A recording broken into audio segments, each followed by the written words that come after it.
नमस्ते एवरीवन। आज के हमारे डिस्कशन का टॉपिक है मॉरिशस, जो कि खुद में एक सॉवरेन नेशन है, संप्रभु देश है। वहाँ का नेशनल सिक्योरिटी एडवाइज़र यानी कि राष्ट्रीय सुरक्षा सलाहकार इंडिया क्यों अपॉइंट करता है? मॉरिशस अगर खुद में सॉवरेन है, इंडिया का पार्ट नहीं है, इंडिया का डिपेंडेंसी नहीं है, तो फिर उन लोग का सिक्योरिटी एडवाइज़र हम लोग क्यों अपॉइंट करते हैं? हम लोग जानेंगे आज इसके पीछे की कहानी को। तो चलिए शुरू करते हैं। हाल ही में श्री विवेक जौहरी साहब, जो कि एक्स RNAW ऑफिसर हैं, यानी कि यह रिसर्च एंड एनालिसिस विंग, जो कि हमारा एक्सटर्नल इंटेलिजेंस एजेंसी है, उसमें यह काम करते थे। इनको नियुक्त किया गया है national security adviser of Mauritius, यानी कि मॉरिशस का राष्ट्रीय सुरक्षा सलाहकार विवेक जौहरी साहब को नियुक्त किया गया। भारत की सरकार ने इन्हें नियुक्त किया है और विवेक जौहरी साहब ने रिप्लेस किया है श्री कुमारेसन इलांगो को, जो कि एक भारतीय ही हैं। चलिए, इस NSA अपॉइंट करने वाली कहानी को जानने से पहले हम ये जानते हैं कि मॉरिशस देश कहाँ स्थित है और इस देश के इंडिया के साथ कल्चरल, हिस्टोरिकल और डेमोग्राफिक टाइज क्या हैं। मॉरिशस एक आर्किपेलागो नेशन है, यानी कि यह द्वीपों का समूह है और यह स्थित है वेस्टर्न इंडियन ओशन में। मॉरिशस जो है वो एक अफ्रीकन कंट्री है। क्यों?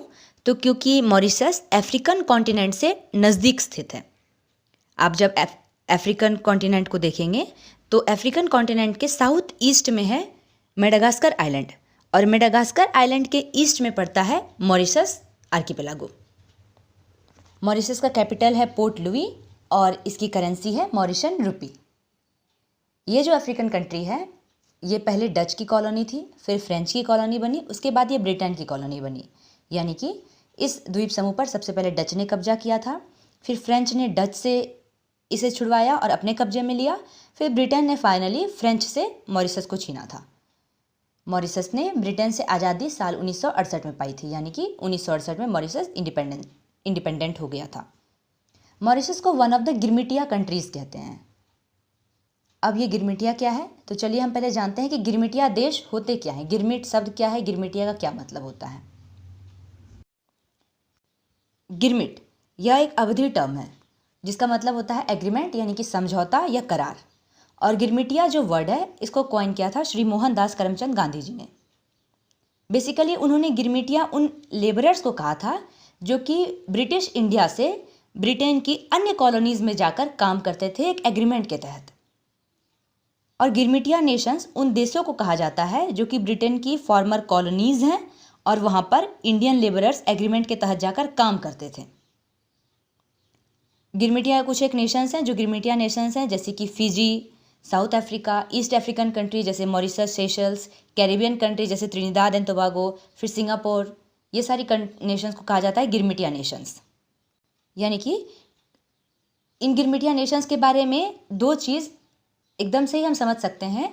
पहला तो ये कि ये होंगी ब्रिटेन की फॉर्मर कॉलोनीज़, क्योंकि मैंने अभी आपको बताया कि ब्रिटिश लोग जो हैं वो इंडियंस को उठाते थे और ले जा करके एक एग्रीमेंट के तहत अपने दूसरे कॉलोनीज़ में काम करवाते थे। यानी कि गिरमिटिया नेशंस हो गए ब्रिटेन की फॉर्मर कॉलोनी। और दूसरा ये कि हो सकता है कि इन गिरमिटिया नेशंस में बहुत सारे लोग हों इंडियन ऑरिजिन के, और ऐसा है भी। क्यों ऐसा है? क्योंकि जो लेबरर्स जाते थे इंडिया से इन देशों में काम करने के लिए, बहुत सारे इन देशों में ही बस गए, वो कभी वापस नहीं आए।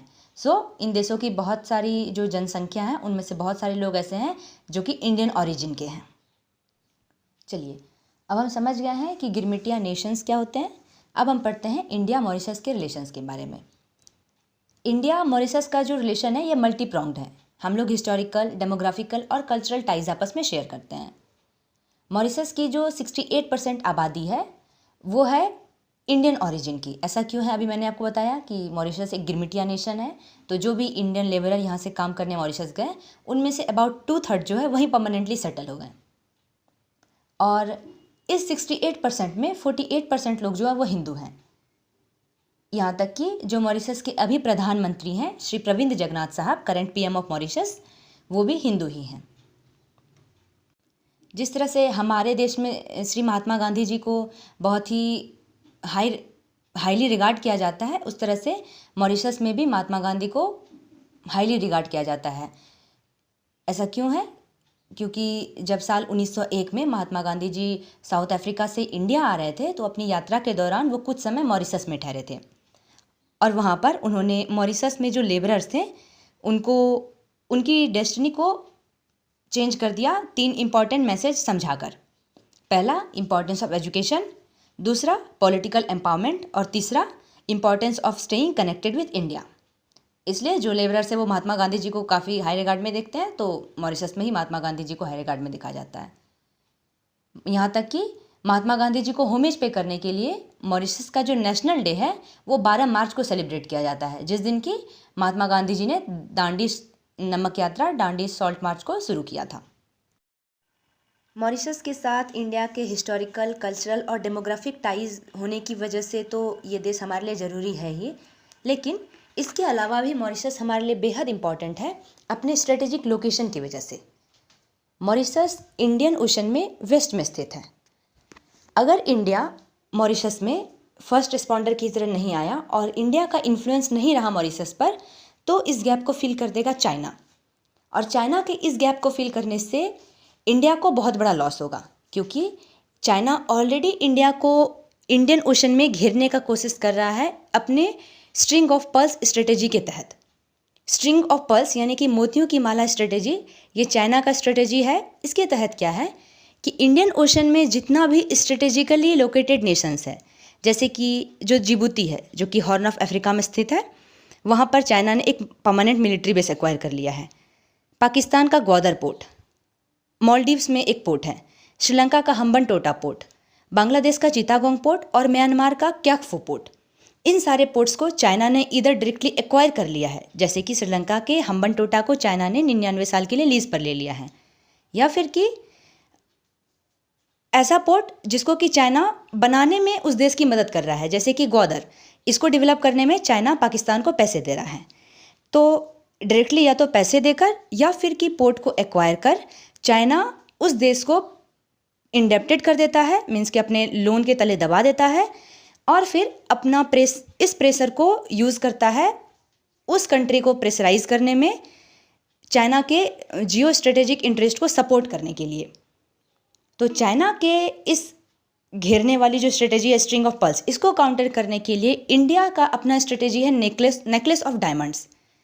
इस नेकलेस ऑफ डायमंड्स के तहत क्या है कि जैसे चाइना इंडियन ओशन में स्ट्रेटेजिकली लोकेटेड नेशंस पर इन्फ्लुएंस एक्सरसाइज करता है और बेस एक्वायर करता है, वैसे ही इंडिया इंडियन ओशन में लोकेटेड दूसरे स्ट्रेटेजिक देश जैसे कि मॉरिशस वगैरह हो गया, यहाँ पर इन्फ्लुएंस एक्सरसाइज करता है और चाइना को काउंटर करता है अच्छे से। मॉरिशस में हमेशा ही इंडिया एक फर्स्ट रिस्पॉन्डर की तरह रहा है, जैसे कि कोविड-19 के टाइम पे मॉरिशस को इम्पॉर्टेंट मेडिसिन सप्लाई करना हो, या फिर कि वकाशियो ऑयल स्पिल क्राइसिस जो हुआ था साल 2020 में, उसमें मॉरिशस की मदद करना हो। यहाँ तक कि हम लोग मॉरिशस के मिलिट्री पर्सनल्स को भी ट्रेन करते हैं, और साल 1983 से हम लोग मॉरिशस में एक राष्ट्रीय सुरक्षा सलाहकार भी भेज रहे हैं, नेशनल सिक्योरिटी एडवाइज़र भी अपॉइंट करके इंडिया ही भेजता है मॉरिशस। तो चलिए अब हम जानते हैं इस कहानी को, मॉरिशस भारत के संबंध को समझ चुके हैं हम, अब हम जानते हैं कि इस NSA भेजने के पीछे कहानी क्या है। साल था 1982।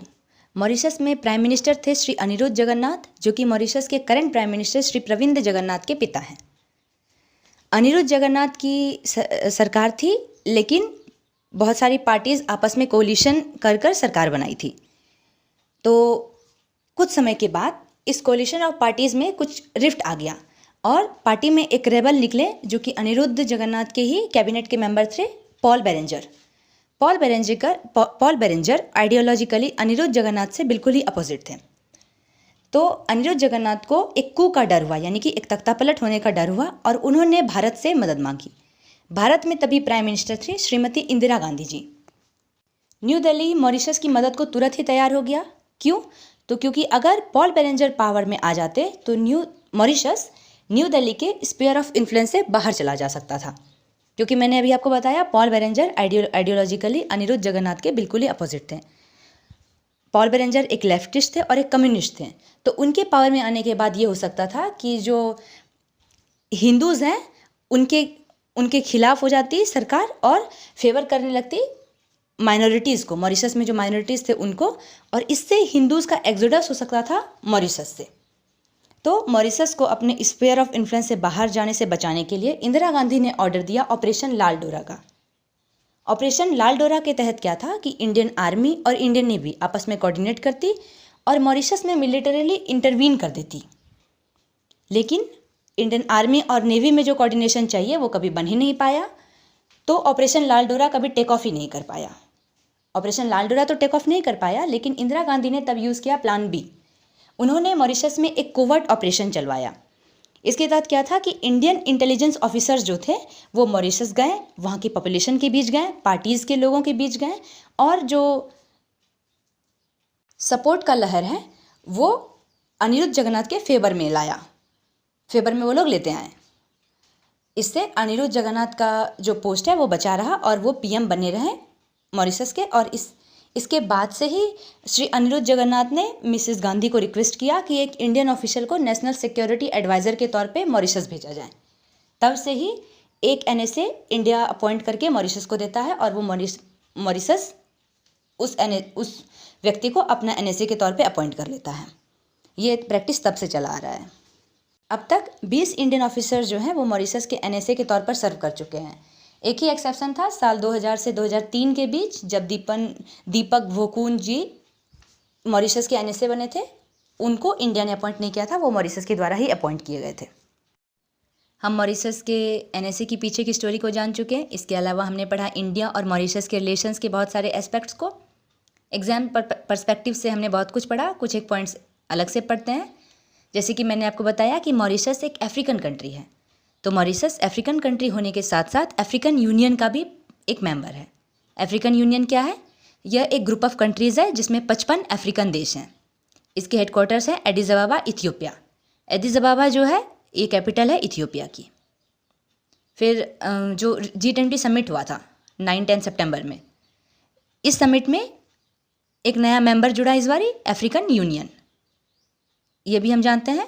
और यानी कि अब जो G20 है, G20 नहीं रहा, वो G21 बन गया है। इसके अलावा एक इंटरेस्टिंग फैक्ट जानते हैं चलिए, कि जो G20 समिट हुआ था उसमें प्राइम मिनिस्टर 1-to-1 मिले थे सारे लीडर से, लेकिन मात्र 3 ही लीडर थे जिनसे प्राइम मिनिस्टर अपने आवास पर मिले। बाकी सबसे G20 समिट के वेन्यू पर मिला गया था जहाँ पे समिट हुआ। बस 3 ही लीडर को प्राइम मिनिस्टर के रेसिडेंस पर इनवाइट किया गया था, जो कि एक बहुत ही इंपॉर्टेंट कंट्री को ही ये इनविटेशन मिलता है। ये 3 लीडर्स थे, Sheikh Hasina prime minister of Bangladesh, जो बाइडन प्रेसिडेंट ऑफ यूएसए, और Shri Pravind Jagannath prime minister of Mauritius. इसके अलावा अगलेगा जो आइलैंड है ये मॉरिशस का ही आइलैंड है। यहाँ पर एक मिलिट्री बेस डेवलप कर रही है इंडिया। मॉरिशस का पॉइंट है कि इंडिया ये मॉरिशस की आर्मी के लिए कर रही है, लेकिन कुछ रिपोर्ट्स कहते हैं कि इंडिया ये अपने आर्मी को मॉरिशस में स्टे करवाने के लिए ऐसा कर रही है। इसी के साथ ये वीडियो एंड होता है। Thank you for sharing your most valuable asset with me, that is your time. May माँ Shakti guides you through the path of righteousness.